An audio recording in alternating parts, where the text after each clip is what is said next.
జపాన్లో పర్యటిస్తున్న రేవంత్ రెడ్డి గారు చాలా కంపెనీలతో పెట్టుబడి పెట్టడానికి ఒప్పందం చేసుకున్నారు.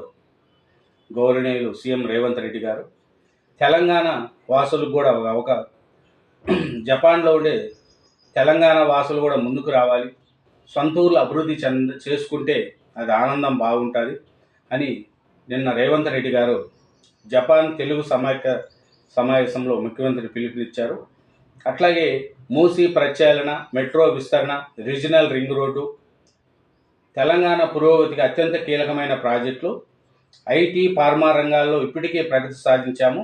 తెలంగాణకు ఓడరేవు లేదు, అందుకే డ్రై పోర్ట్ ఏర్పాటు చేసి మచిలీపట్నం నుంచి నేరుగా ప్రత్యేక జాతీయ రహదారి, రైల్వే లైన్లు నిర్మించడం ద్వారా రాష్ట్రంలో ఆటోమొబైల్ పరిశ్రమ విస్తరించాలి అని నిన్న రేవంత్ రెడ్డి గారు జపాన్ పర్యటనలో పాల్గొన్నారు.